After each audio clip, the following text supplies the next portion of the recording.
What is happening, y'all? Cowboy here, and welcome back to another How-To Wilds guide, and today we are taking a look at one of my favorite weapons, the Charge Blade.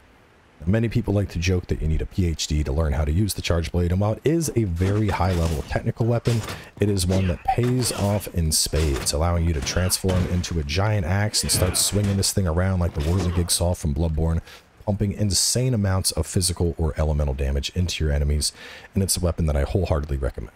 My last playthrough of Iceborne was purely Charge Blade, and I just love this weapon. It is just delightful, to be honest. So let's jump in. The first thing we're going to talk about is the gauge that's up in the top left. Now we have four parts to the gauge. We have the sword, the shield, the axe, and then the files. The basic gist of the Charge Blade is as you attack with the sword, you're going to fill the files. You're then going to use right trigger and circle to store the files into your shield. The idea is the sword is charging up energy. So these guys came along at the perfect time. And watch the files. They're going to get yellow and then red. Now the sword is charged. If I keep attacking, you'll notice it's bouncing off. That's an indication like, hey, buddy, store your files. So I'll store my files. And now you can see the files have now filled up. Once the files have filled up, I can then do an elemental round slash and put them into the shield. Or alternatively, something new they added after that right trigger circle, you can then hold circle and do shield elemental boost. That functionally does the same thing as the elemental round slash as far as I can tell, but the elemental round slash just gives us an opportunity to get in some damage while we're doing it at the same time, just making it better outright. Now besides that, once we have our shield charged up, the next thing we're going to do is attack again and start filling those files. Charge Blade is all about the files, so I'm going to go on over. These guys thought they were getting away, but I need a test dummy while we explain all this. So we're attacking again, filling up our files. And now once the files are filled, if we want, we can hold triangle while charging. We're going to buff our sword. Now, while the shield buff is something you want to have up all the time, the sword buff is beneficial, but not as necessary. Now, when you buff the sword, it's going to gain the effect of your switch axe. This is a impact file, meaning we're now doing impact damage. So all those little explosions are going to cause some additional damage, as well as inflict KO or stun on the target. But if you had an elemental Charge Blade, they'd be doing fire or ice or whatever the case is.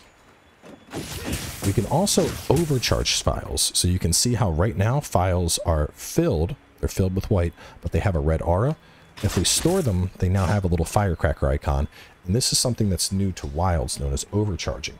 When files are overcharged, if we're spending them in axe mode, they're going to do additional damage. Or if we use them to get a buff, like the shield, we can store those files.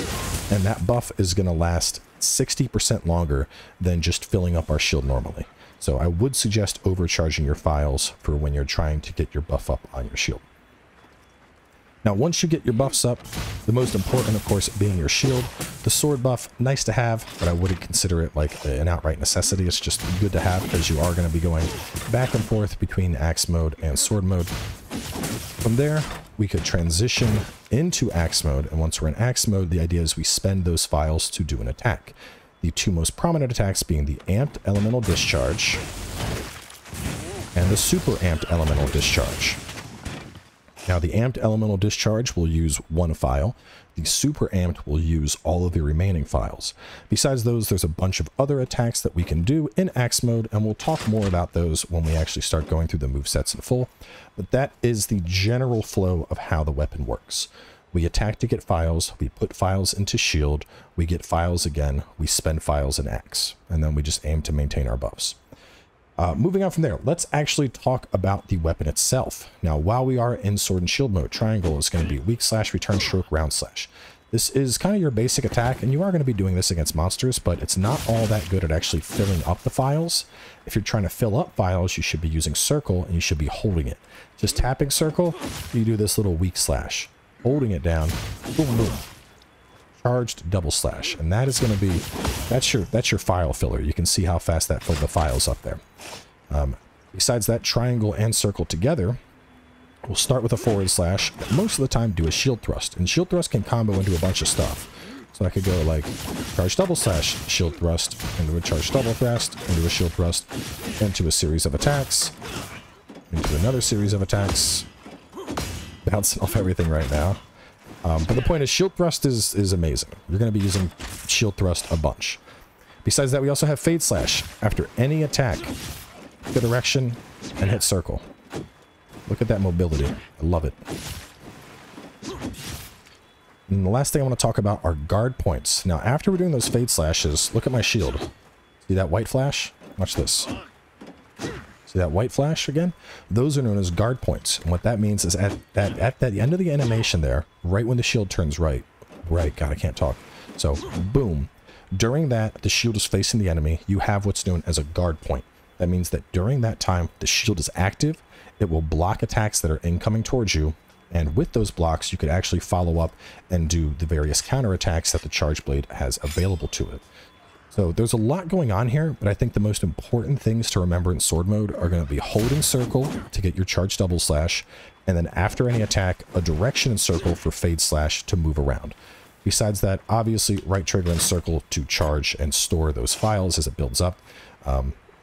Another thing about the sword buff, which we'll talk about real fast, when you go ahead and buff the sword also has what's known as a mind's eye on it. So even if we were to overcharge to where I should be bouncing off,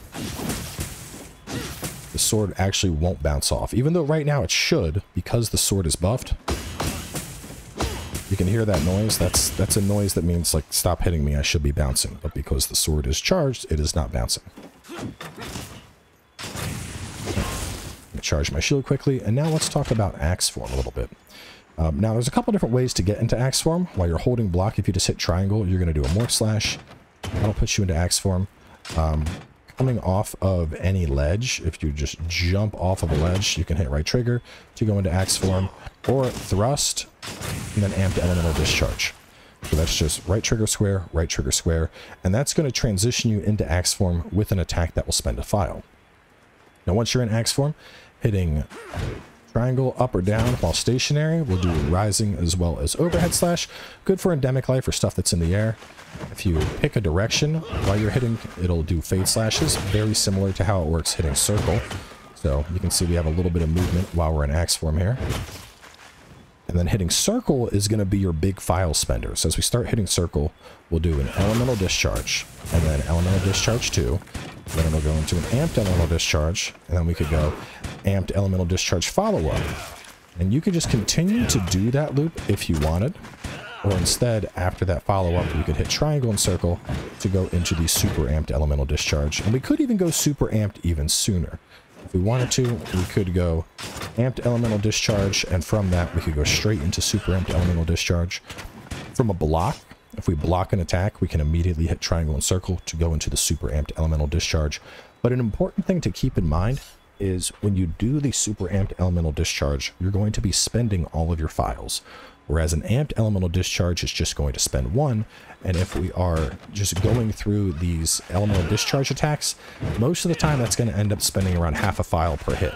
So because of this, what I really like from what I've played so far in Wilds is something that was previously referred to as Savage Axe. And so the idea is we get up our axe buff, and then as I do these attacks, I'm holding down the button to do those attacks.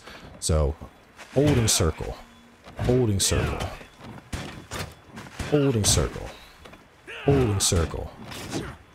And I can just keep repeating that as much as I want. But while I'm holding circle, the axe is going whirligig mode, and I'm not really spending my files. And then when the monster's about to get up and is trying to run away, and the time finally comes to spend my files, yeah, then I'll do the super amped elemental and dump them all on out for some damage. But before that, I'm looking to just tear the monster apart.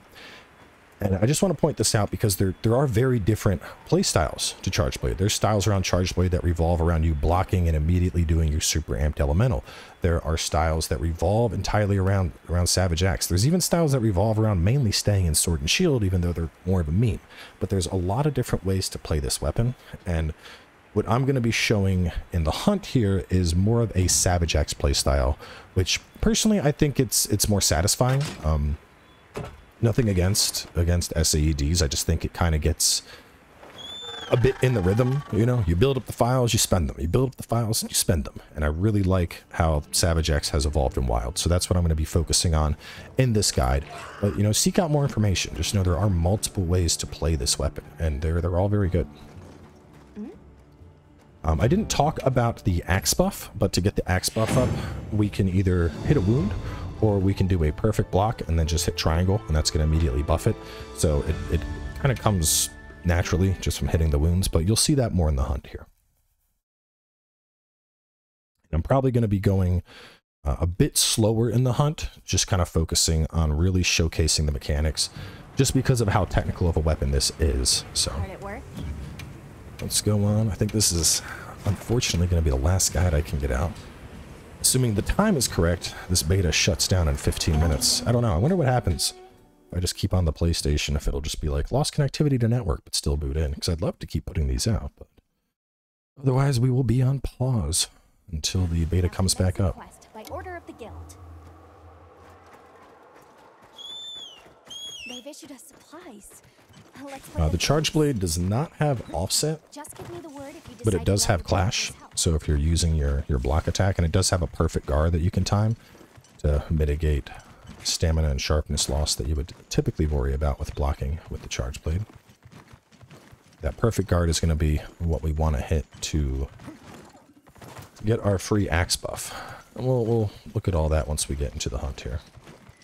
So I'm going to start with a dismount attack on him.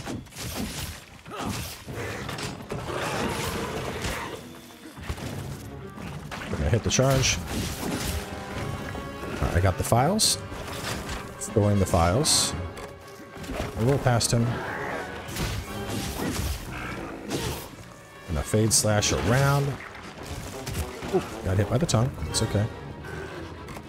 So I'm going to go ahead and just take my axe buff now since I had an opportunity to get it.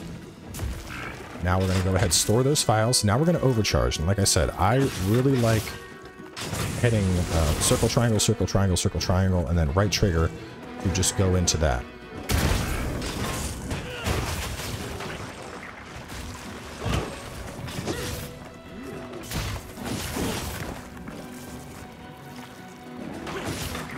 Right now we're just working on getting our files. So they're charged up, our shield's already charged up.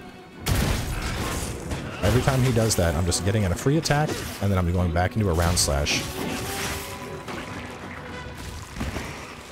Right, now our files are overcharged. I'm going to hit this wound to knock him down, and then we're about to go insanely hard on him. I'm going to hit triangle to get on top of him, and remember, holding the ability down. So holding down circle as I do this. Holding down triangle when I do that. This is Savage Axe. This is what Savage Axe is all about. I'm gonna go into the super amped elemental because why not? You can see he is just getting messed up right now. Go ahead, hit that weak point, knock him down.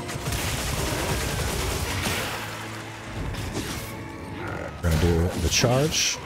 Go with the files. Get a power clash from that perfect block.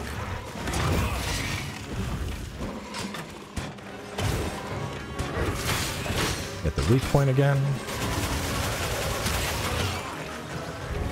And even though I'm not fully charged, I'm just going to go for it here.